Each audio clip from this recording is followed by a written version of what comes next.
Bienvenue voyageurs dans la caravane de la Gitane sans filtre. J'espère que vous allez bien. Je suis ravie de vous retrouver pour votre horoscope qui couvrira la période du 28 février au 14 mars 2025. Nous allons voir dans un premier temps quel secteur de vie est plus particulièrement concerné par ce nouveau cycle dans l'énergie du poisson pour votre énergie et dans un deuxième temps l'évolution du ciel pendant la quinzaine qui va suivre et les différents secteurs traversés par la Lune jusqu'à la prochaine pleine Lune dans l'énergie de la Vierge. Si vous êtes bélier, ascendant bélier ou si vous avez la lune dans le signe du bélier, la nouvelle lune en poisson du 28 février peut marquer le début d'un cycle introspectif important.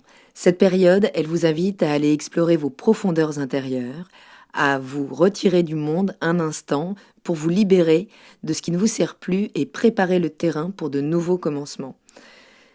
Cette nouvelle lune, elle se fait dans le secteur caché de votre thème, le secteur de la mise en retrait du quotidien, qu'il soit choisi. Il vaut toujours mieux que ce retrait soit choisi car il peut nous être imposé, soit à cause de notre santé, soit à cause de certains débordements peut-être en termes de morale. Et oui, c'est de la maison des hôpitaux aussi, comme de la prison, là où nous sommes privés de notre quotidien. Mais c'est donc aussi, si c'est choisi, la maison du retrait de la méditation, là où on finit les cycles et où on prépare le prochain, comme une forme de liquide amniotique en train de préparer la nouvelle version prête à éclore quand le soleil passera entre autres dans l'énergie du bélier pour révéler le plein potentiel. Mais pour l'instant, c'est une mise en retrait. Le soleil et la lune sont donc conjoints en poisson où il y a beaucoup de monde et nous parlent d'une introspection, d'une libération. C'est un moment vraiment pour tourner votre attention vers l'intérieur, pour mieux examiner vos schémas subconscients et vous libérer d'habitudes ou de croyances limitantes. Ce peut être une période pour vous engager dans une forme de reconnexion spirituelle, donc dans des pratiques peut-être méditatives ou spirituelles, ou tout ce qui va... La méditation, c'est tout ce qui va impliquer la concentration de notre attention. Donc beaucoup de choses peuvent être méditatives. La marche peut être méditative. Tout ce qui va pouvoir capter votre attention va créer finalement comme un vide dans l'esprit. Donc cette reconnexion-là, elle vous permet bien de renforcer votre connexion à votre moi intérieur et ce sera important. Neptune, qui maîtrise toute cette lunaison, est également en poisson sur les derniers signes, conjoint au nœud nord, donc il y a un vrai point de focalisation là sur une sensibilité qui pourrait être accrue. Une intuition aussi qui peut être vraiment amplifiée, là soyez bien à l'écoute de vos rêves ou de vos rêveries, puisque vous pourriez percevoir des nuances subtiles dans vos interactions avec vos environnements.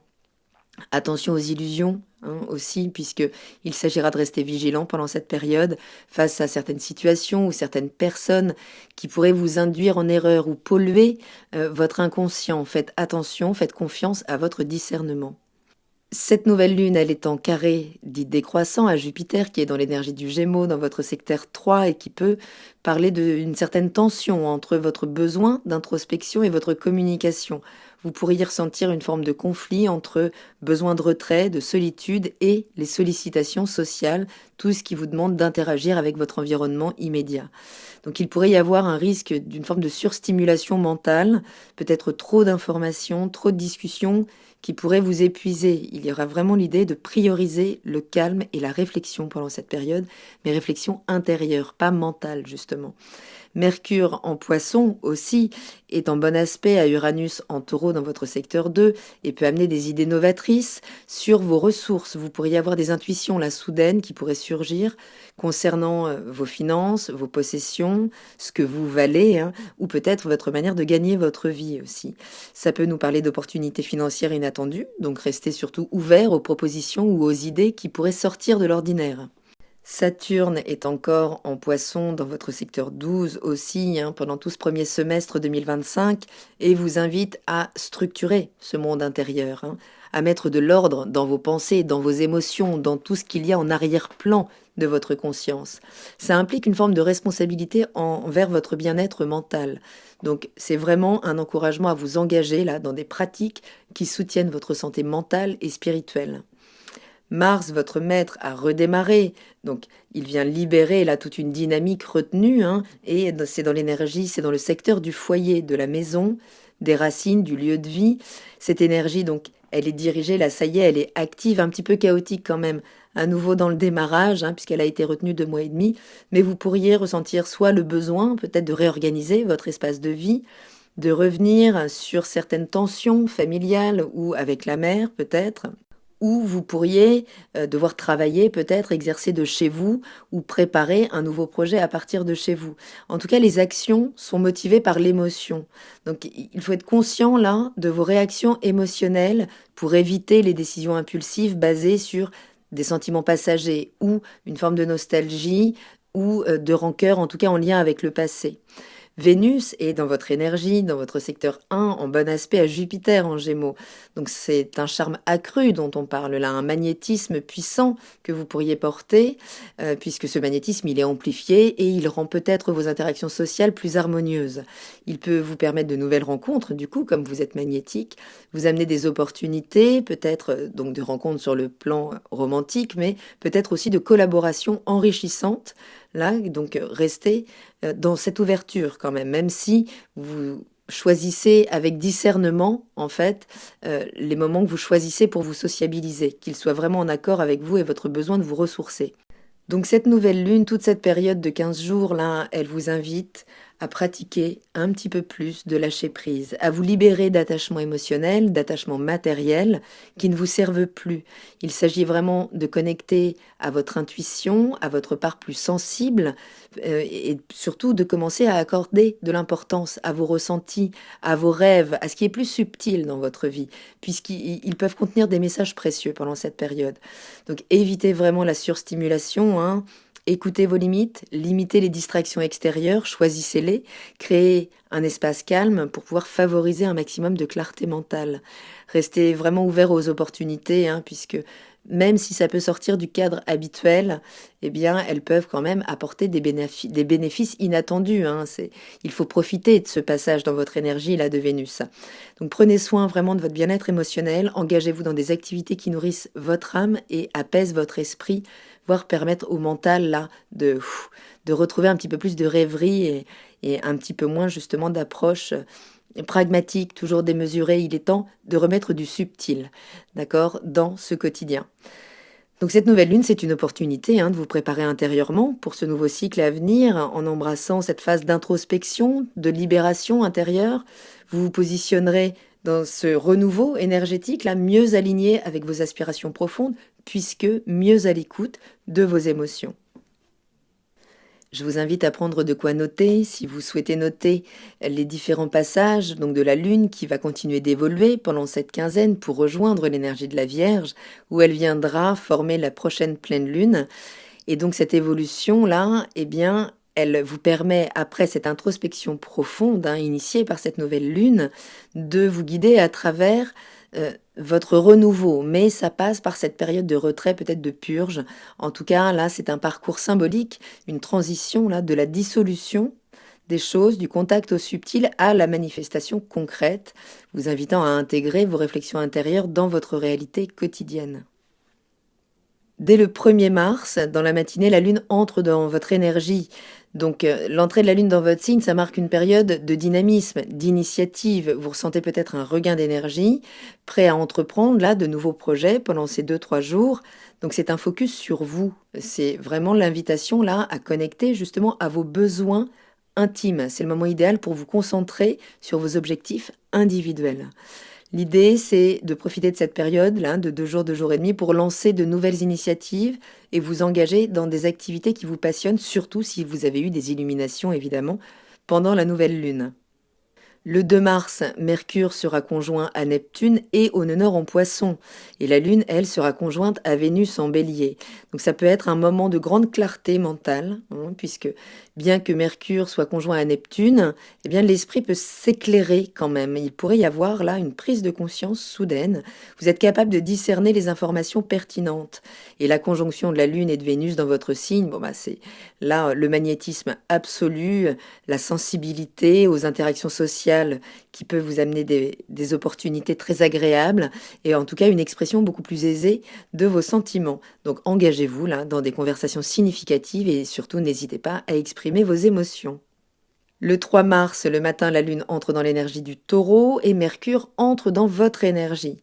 Donc d'un côté, eh bien, vous aurez besoin de nourrir votre ancrage émotionnel, hein. La Lune en Taureau, elle cherche de la stabilité, elle cherche du confort, elle cherche à établir les choses tant sur le plan matériel qu'émotionnel.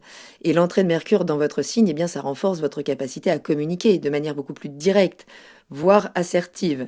Donc utilisez-la cette période pour vous affirmer. Très bien, les idées peuvent être plus claires, plus spontané aussi, hein. Mais l'idée, c'est de consolider vos acquis pour exprimer clairement vos idées et vos intentions. Le 5 mars, la Lune entre dans l'énergie du Gémeaux et elle rejoint Jupiter. Donc là, c'est peut-être nourrir votre soif d'apprentissage, d'apprendre des choses. La Lune en Gémeaux, elle stimule votre curiosité, elle vous incite à explorer de nouvelles idées, de nouvelles rencontres, à élargir vos horizons, hein. Donc à élargir un petit peu votre cercle aussi peut-être. Donc ça peut vous apporter des opportunités sociales. La conjonction avec Jupiter, elle vient amplifier. Jupiter, c'est la loupe. Donc elle vient amplifier votre sociabilité, vos interactions sociales. Elle peut apporter des opportunités d'expansion personnelle, voire professionnelle. L'idée, ce sera de rester ouvert à tout ce qui est nouveau, nouvelles informations, aux rencontres fortuites qui pourraient venir enrichir votre perspective. Le 7 mars, la Lune entre dans l'énergie du Cancer pour un retour aux racines, un focus sur le foyer. 2 jours là pour mettre l'accent sur ces domaines, hein. Vous pourriez ressentir le besoin de vous reconnecter à vos proches, de vous occuper de votre espace, de votre foyer, de votre maison. La sensibilité est plus importante, donc soyez attentifs à vos émotions, à celles des autres, puisque tout est un petit peu amplifié. Vous pourriez juste aussi là vraiment concentrer votre dynamisme à travailler à un projet, mais de la maison. Le 8 mars, la Lune sera conjointe à Mars en Cancer, donc au carré, hein, de votre signe. Trigone au Soleil en Poisson, ce qui vient quand même réchauffer l'atmosphère, peut-être l'atmosphère au foyer. Vous pourriez en tout cas être motivé à apporter des changements positifs dans votre maison, au sein de votre famille. Ce trigone, avec le Soleil, il favorise vraiment une intégration plus harmonieuse de vos actions en incluant vos sentiments, vos émotions. Il y a plus d'harmonie intérieure là pendant ces 2 jours. Donc canalisez votre énergie pour améliorer votre environnement domestique, votre cocon ou peut-être renforcer certains liens familiaux. Le 9 mars, la Lune entre dans l'énergie du Lion. Et là, elle active un besoin peut-être de reconnaissance, un besoin de vous exprimer de manière créative, d'être reconnu pour vos talents, peut-être de déclarer aussi vos sentiments, vos émotions, peut-être de revenir à des moments plus ludiques, partagés avec les enfants. C'est en tout cas un retour pour renforcer votre confiance en vous, là, à travers votre expression créative à travers les yeux de votre partenaire romantique ou de vos enfants.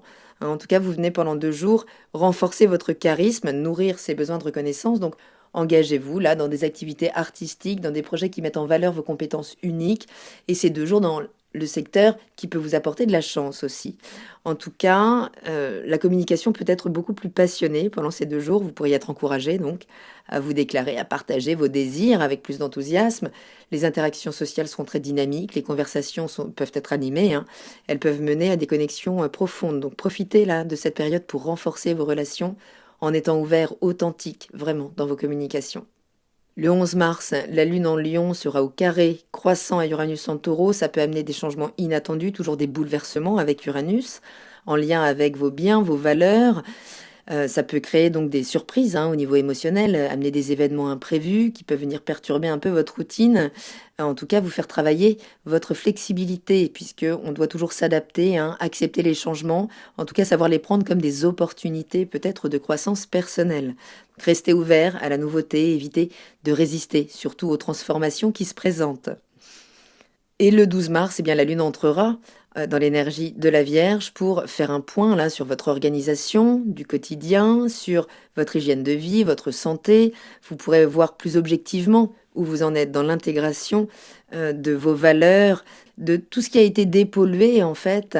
Vous aurez l'opportunité de mettre en conscience ce qui doit être revu et peut-être faire les réajustements nécessaires, revoir vos habitudes pour un quotidien plus épanouissant. Mais nous en reparlerons au moment de cette pleine lune. D'ici là, prenez bien soin de vous. C'est vraiment un moment là de prise de recul pour une meilleure écoute de ses propres besoins, une meilleure intégration de ses émotions et peut-être laisser partir des schémas qui ne vous correspondent plus. Prenez bien soin de vous, je vous embrasse et je vous dis à très bientôt dans la caravane de la gitane sans filtre. Salut!